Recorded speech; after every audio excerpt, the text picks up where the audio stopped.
Hello friends, welcome to another WSIB Truth Matters with Joe Machado, where I separate the truth from bullshit, facts from fiction, in plain English. So as you may know, I'm launching our February 2025 Money Series. And so throughout the month, I'm going to talk about 4 key topics that apply to injuries from before January 1st, 1990 to present. So dealing with more current injuries from January 98 to present, I'm going to talk about short-term and long-term earnings calculation, how the WSIB calculates your weekly rate. My second episode, I'm going to talk about the special rules that affect students, learners, and apprentices. So if you find yourself in that situation, you definitely want to watch that video as well. The third episode, I'm going to talk about 100% FEL, Future Economic Loss Award. That's applies to legislation that was in effect from January 1st, 1990 to December 31st, 1997. Then I'm going to talk about pre-1990 claims, 2 very key aspects. How pensions are calculated, the weekly rate that the WSIB uses to calculate pensions, as well as Section 147 for supplements, also referred to as an older worker supplement or a wage loss supplement. So these 4 key elements I'm going to talk about throughout the month. First one, actually this video should have been uploaded on Monday. I had some technical difficulties with YouTube. Sometimes that happens. And I apologize for that, but as they say, better late than never. The next one is next Monday, February 10th. The Monday after that, February 17th. And the Monday after that, February 24th. If you're watching for the first time and you're not a subscriber and it's free to subscribe, I invite you to become a subscriber. Then just hit the notification bell and you're going to be notified every time I come out with a new video. So if there's any delay, you don't have to keep checking. You'll be notified of that. To become a subscriber, it's free, and you'll help me build this channel so I can let a lot more people like you know about aspects of the law or laws that may apply to them that they don't know about. So moving on to today's episode, I'm going to talk about the short-term and long-term calculation of the loss of earnings weekly rate. That's the weekly rate that the WSIB pays you if you've had an injury or an illness, and your claim's been approved and you've been receiving weekly benefits. There's 2 key policies that I'm going to refer to. One that addresses workers in permanent employment. The other one that addresses workers in non-permanent employment. And so there are going to be key factors that are in these policies that apply to either or one or the other of the policy. You'll be able to then determine yourself, based on the information I'm going to impart, whether or not there may be some question as to whether your benefits were calculated properly. I'm going to give a basic overview of the policy. I'm not going to get into a lot of the details because it can be very complex and confusing. Nonetheless, as you know, I'm always available through email. If you have a question about any topic dealing with your WSIB, doesn't necessarily have to be this one. Send me an email and I'll be able to respond and answer your questions for you. These guidelines are the ones that the WSIB decision makers, case managers, payment specialists, and everybody else, they should be applying these guidelines and observing them when they're paying benefits. In some cases, I find that that doesn't happen. There are various scenarios within the policies that the WSIB decision makers can follow to ensure that your benefits are properly calculated. If at the end of this particular episode you have questions that you may not have been paid correctly, then you can contact our company, WSIBsettlements.com, and we have all of the expertise and know-how to do an assessment of your case and determine whether or not you're owed money. And if you're owed money, we will prepare the submissions with all of the information required, including the specific piece of legislation and relevant policies to argue the case on your behalf. All right, friends. So, dealing with the first policy, its policy number, I'm going to put it up here on the screen, 120203. And it defines what permanent employment is. So for someone who's employed 52 weeks a year with the employer, with no seasonal or cyclical layoffs, someone who's an employment situation that has no set termination date apart from retirement. It may be full or part-time employment. So in other words, and we have a lot of people who work for a particular company. They're considered part-time employees, but they work full-time hours. And even if your earnings vary from day to day or week to week due to irregular hours of method of payment, that's also considered full-time employment. Also, full-time employment may involve occasional short-term layoffs or non-earning periods, such as shortages of work. Some of you have probably experienced this. Plant shutdowns during holidays, retooling, strikes, or lockouts. Such temporary layoffs or non-earning periods do not reflect a break in the employment pattern.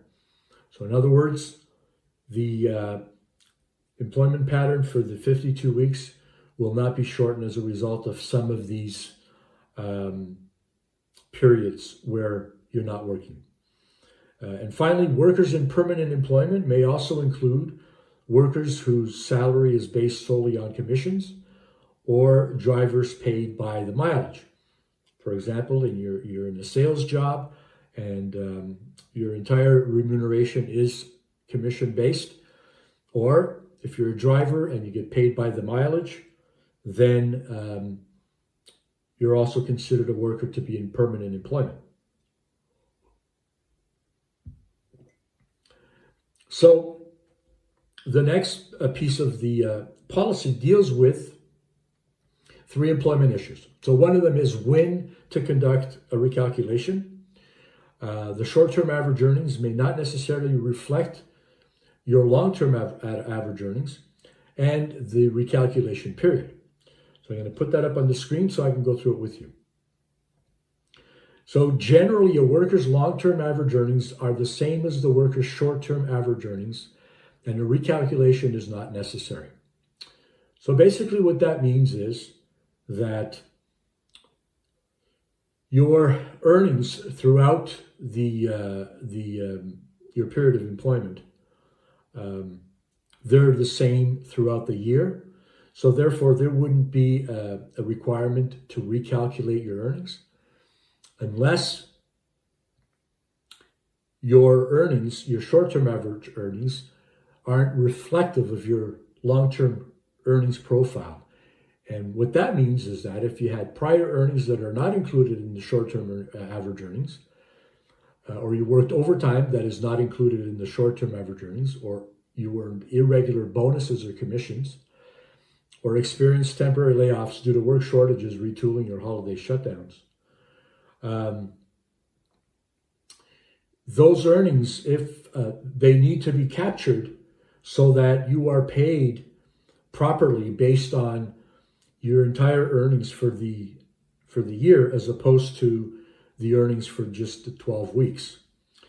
The recalculation period can then be 12 months or a lesser period of time if you were working with the employer for a lesser period of time.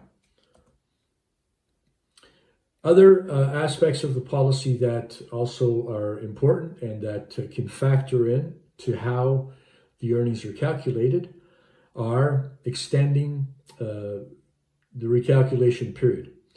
Non-earning periods that are excluded from the recalculation, or non-earning periods that are included in the recalculation.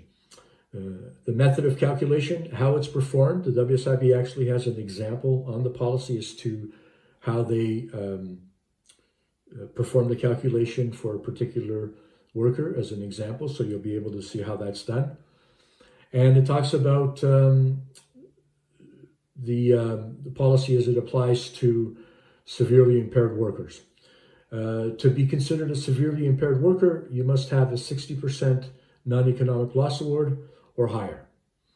It also goes on to the effective date of the long-term earnings. So if the WSIB goes and recalculates your earnings by using the 12 months that you were with the employer or a lesser time, and they factored in the earnings that are included and factored out the periods that are not included, they're going to arrive at a particular number. That number is effective from the 13th week that you receive loss of earnings benefits. So the first 12 weeks of your benefits are the short-term calculation, and that's based on 85% of your net average earnings at the time of the injury. So let's assume that you took home $1,000 net after deductions. The WSIB would pay 85% of that, which is $850. That would be paid for the first 12 weeks. The new rate that is calculated based on the factors that I just spoke of will be applicable on the 13th week forward.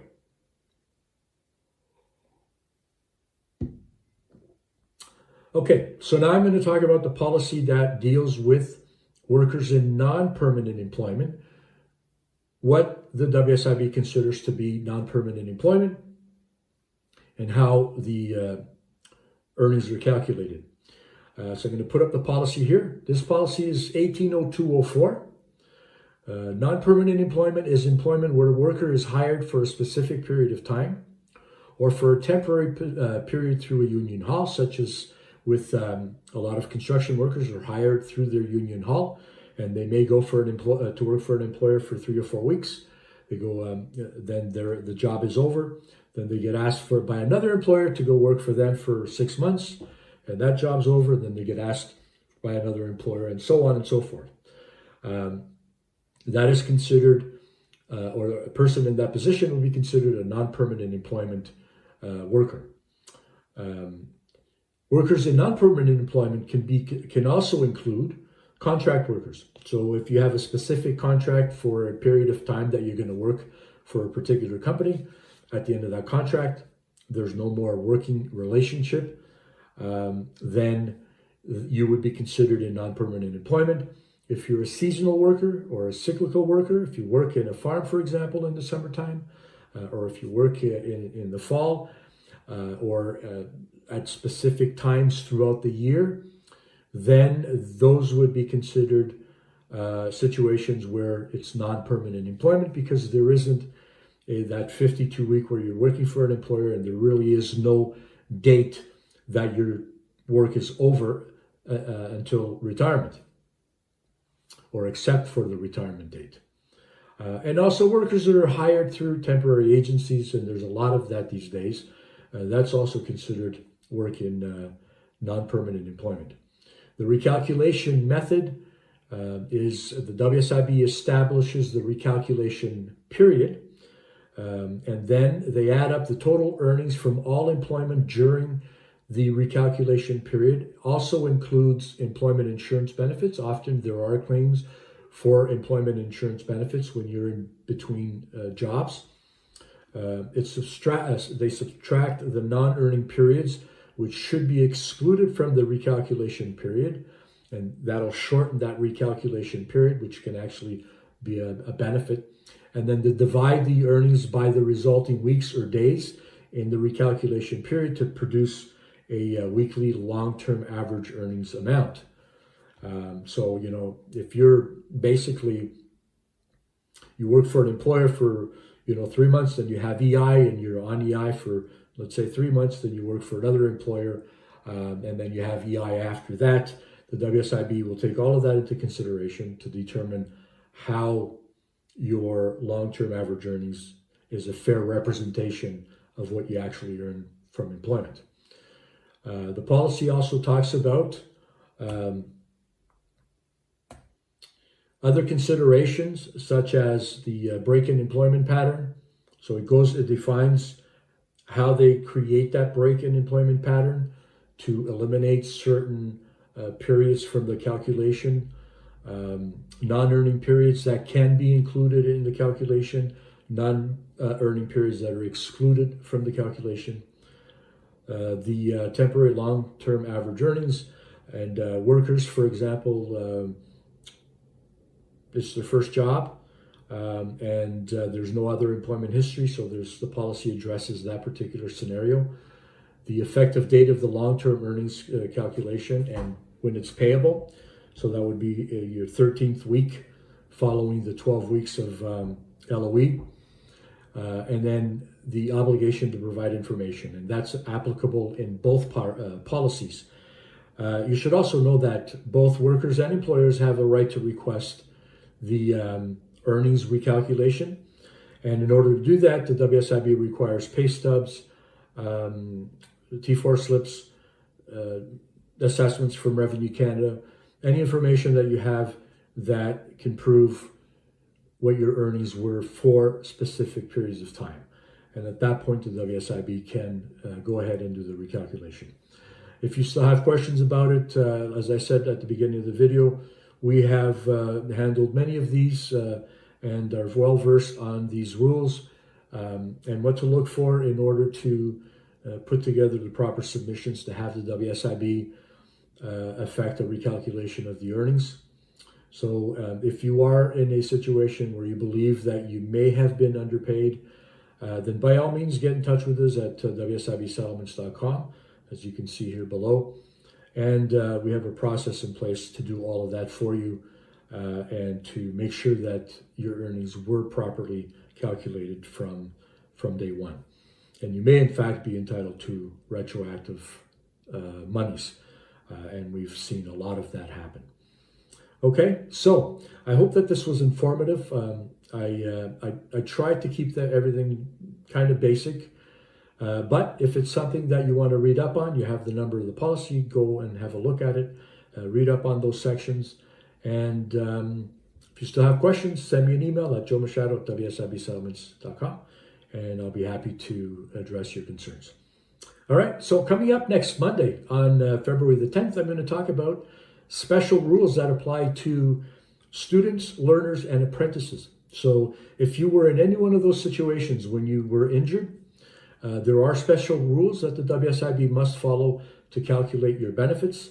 And if you're not aware of it, we can help you.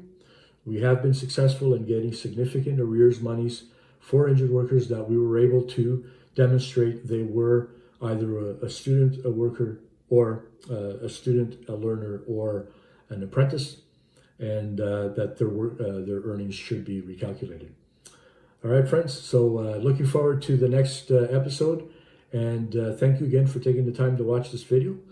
Please share it with others. I know there's a lot of people out there throughout this province who, like you, are probably not aware of a lot of this information and need help. And I want to target everybody and reach everybody in the province to make sure that they're clear on what they need to know.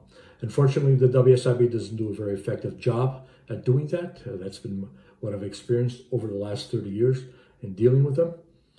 So we're here to help you and to make sure you get the right information. It's free to become a subscriber. I invite you to become a subscriber.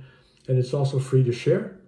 And I always like to hear your comments. If you have any questions, I'd like to respond to those as well. All right, friends. And as always, and until next time, take care.